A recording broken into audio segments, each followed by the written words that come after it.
In 1995, federal agents stormed an apartment complex that had been converted into a garment factory.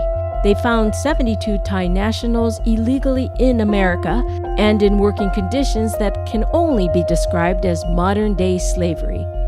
กลับมาเขาก็ยึดพาสปอร์ตแล้วก็ให้ทำงานตั้งแต่7 โมงเช้าถึงตี 1ทุกวันละ1 เดือนถึงได้หยุดทีนึงแล้วพอ They put you in like a slave that won't let you out at all.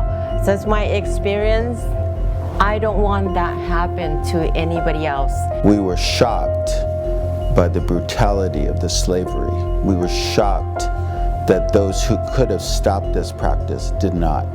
Led by a young and determined attorney from Advancing Justice LA, Julie Sue, the workers were able to make their terrible plight heard. We were invested in not just successfully putting the captors behind bars, but making sure that the witnesses were treated with dignity.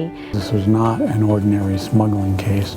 This was a human trafficking or slavery case and needed to be treated that way. It was a civil rights violation, an immigration violation. I'm a little bit embarrassed now to say this, but I remember seeing Mike Giannacco in the hallway of the courtroom, and I walked over and I think I screamed at him, you know, these workers have rights and they're not just witnesses in your case and they should be treated like human beings. And he was like, hold on.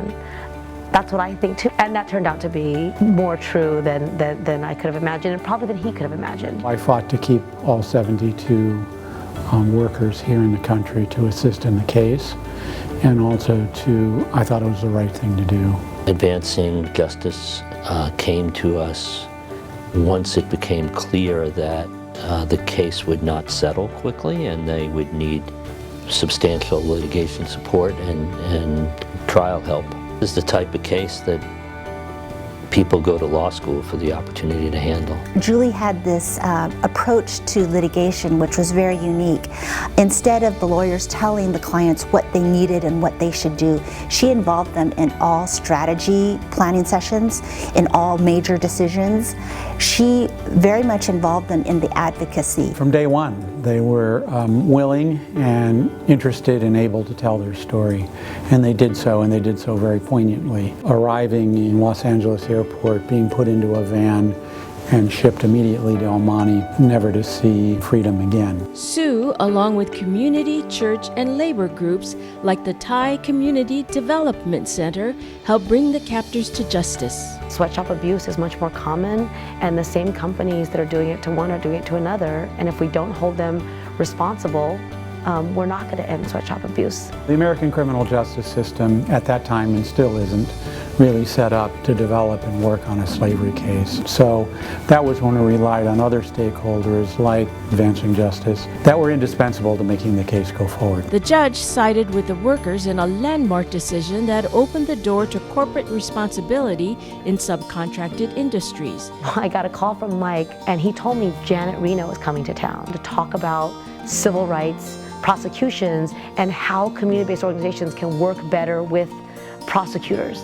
And so I stayed up that whole night preparing a packet for her, and she made her presentation. At the end, she asked, what do we need to do better? So I stood up and I told her about this case, and I presented her with a packet, and what I heard was that she went back to DC and said, you know, I think we should be doing more. You know, ultimately I think it went to the Attorney General herself. Advancing Justice LA's advocacy changed the federal law protecting victims of crime. The S visas were basically transformed through this process. The S visas had been used primarily in the drug context case before.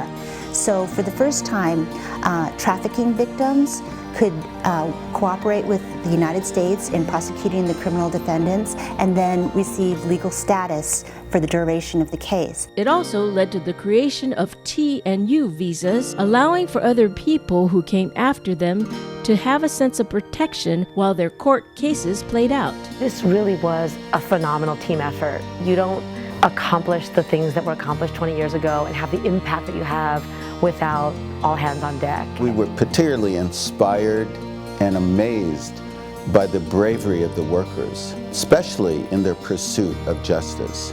not only for themselves, but for all workers who faced exploitation. They were able to eventually help advocate for policy changes as well. They weren't only interested in themselves and what monetary gain they could get, but also how they could transform workers' rights laws. That's why we think they're unsung heroes, because they led this effort themselves.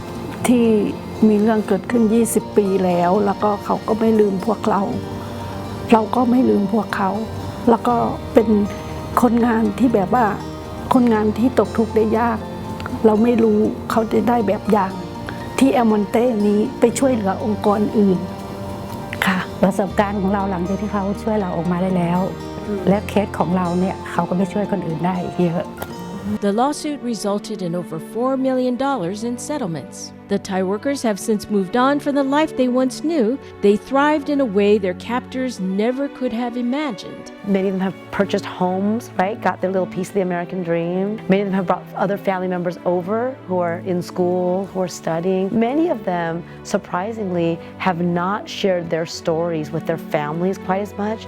So a priority for advancing justice is to capture their stories. And it's part of the curriculum that Stewart has created on untold civil rights stories. It's a sign of their own humility, right? And their lack of a sense of just how powerful an impact they've made.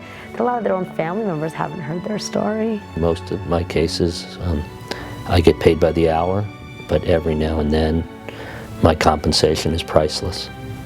This is one of those cases. Just an amazingly fulfilling, rewarding memory. It was a life-changing case for me.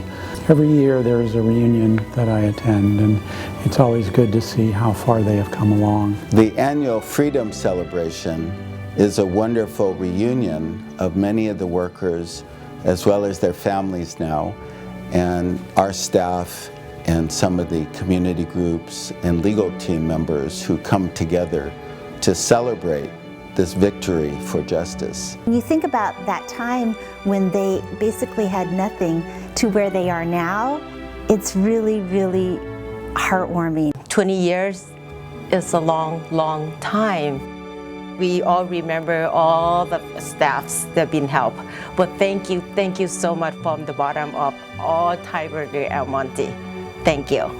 ก็จบตอนจบนี่อะไรทุกอย่างมันก็ดีขึ้นทุกอย่างแล้วก็มีคำเดียวคือขอบคุณมากๆทุกหน่วยงานที่ช่วยพวกเราขอบคุณมาก